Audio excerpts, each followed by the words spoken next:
એની વાત સાચી છે કે સંત પુરુષો કોઈ પદ્ધતિ ન આપે. સાચી વાત છે. સંત પુરુષો કોઈ પદ્ધતિ ન આપે. કઈ પદ્ધતિથી કોઈ ઈશ્વર મળે નહીં. પદ્ધતિ ક્યારેય કરતા ક્યારેય મહત્વની હોતી નથી. અંદરનો પ્રેમ છે ને એના દ્વારા જે વસ્તુ થતી હોય ને પછી એમાં કોઈ પણ પ્રકારની પદ્ધતિ આવી જાય તો ઈ સાર્થક છે. પછી આ વસ્તુ યાદ રાખવાની કે પદ્ધતિ દ્વારા ભગવાન ન મળે, પણ તમારી અંદર પ્રેમ હોય ને તમે ગમે તે રસ્તો લઈ લ્યો, એકાગ્રતાનો લ્યો, ફલાણો લ્યો, ટીકણો લ્યો, તેમાં ભગવાન મળી. એટલે આપણે સંતોનું એક વાક્ય આપણે લઈ છીએ. સંતોનું એક વાક્ય કે પદ્ધતિ લેવાની નહીં. એટલે હવે આપણે અંદર નિશ્ચય કરી લીધો કે પદ્ધતિ જોતી નથી, પણ પદ્ધતિ શું છે અને પદ્ધતિ શું નથી એને કંઈ ખબર નથી. એટલે આ બધા વાક્યોને આપણે એક્ઝેક્ટ જેમ છે એમ લેવા જાય છે. હું જે લેવલે છું એ લેવલે સંતે જે કથન કર્યું છે હું લઈ ના શકું. એટલે હવે મારો પ્રોબ્લેમ શું થાય, હું રામ રામનું કરવા જાઉં ને તો મને એ પદ્ધતિ લાગે. એટલે રામનો પોકાર કરી ન હોવું. તમે જો આ તમે સંતોને મિસઅન્ડરસ્ટેન્ડ કેટલા કરો છો એની વાત કરું. મને રામ કરવું હોય તો મને પ્રોબ્લેમ થાય. એને એમ કીધું છે કોઈ પદ્ધતિ ન છે, તો કોઈ પદ્ધતિ ન હોય તો એટલે હું રામ બોલી ન આવું. રોવાનું તો કે રોવાનું નહીં, ડાયરેક્ટ રીતે કામ કરો. રોવાનું જે થાય છે એના ઉપર ડાયરેક્ટ. એટલે શું હું પહોંચી નથી શકતો. અત્યારે મારા રોવા સિવાય હું કંઈ કરી નથી શકતો. હું અત્યારે પ્રાર્થના કરવી બહુ નીચા કોટીની. ડાયરેક્ટ રીતે તમે એમ કામ કરો. આ સંત પુરુષ. એટલે આપણે આંખનું કાજળ ગાલે ગઈશું કે એવું કંઈક છે ને, ઓલા અખાની વાણી શું છે. એટલે સંત પુરુષોને સમજતા જ નથી. અને હાઉ મિસઅન્ડરસ્ટુડ. એટલે તમને ટોર્ચર કરવાનું શરૂ કરો. તમે રામનો પોકાર થયો, તમે એમ કે એ ન કરાય.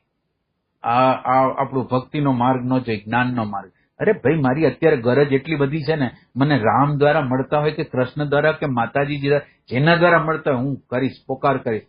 મને અંદર બેચેની છે, મારે એ તત્વને પ્રાપ્ત કરવું જ છે અને એ વગર હું રહી નહીં શકું. હવે મને રોતા આવડે તો હું રોઈ લઉં, પ્રાર્થના કરતા આવડે તો પ્રાર્થના કરી લઉં, જોતા આવડે તો જોઈ લઉં, કોઈની સેવા કરતા આવડે તો સેવા કરી લઉં. મને કોઈ વાંધો નથી. મેં ઓલા સંત પુરુષનું વાક્ય જ લીધું નથી. મેં મારી મૌલિકતાથી, સંત પુરુષે ભલે કીધું, મેં મારી મૌલિકતાથી એને લીધેલું છે. એટલે તમને એનું દ્રષ્ટાંત આપું કે અમે કેટલા વર્ષો પહેલા માના ગુરુ હતા એની પાસે હું ગયો. એના ત્યાં જવાનું થયું. હવે એ વખતે એકાગ્રતાની પદ્ધતિનો અભ્યાસ કરતો તો હું આમ આંખ વીંચીને બેસતો. હવે એને મને એમ કીધું કે ત્યાં એને જોયું કે હું કંઈક બેસું છું. એ કે તારું ધ્યાન જડ છે મને કે. એટલે હું કંઈ બોલ્યો નહીં.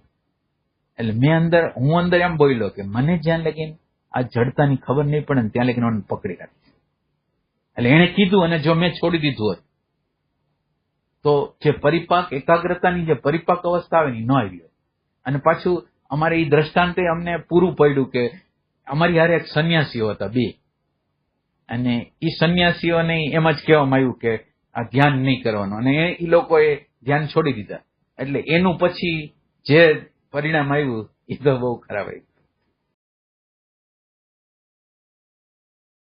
અને એની વાત ખોટી નહોતી પાછી કે આ જડ ધ્યાન નહોતું. એ સાચી વાત છે, જડ જ હતું. પણ એ જડતાનું ધ્યાન છે એ આપણને આગળ લઈ ગયું.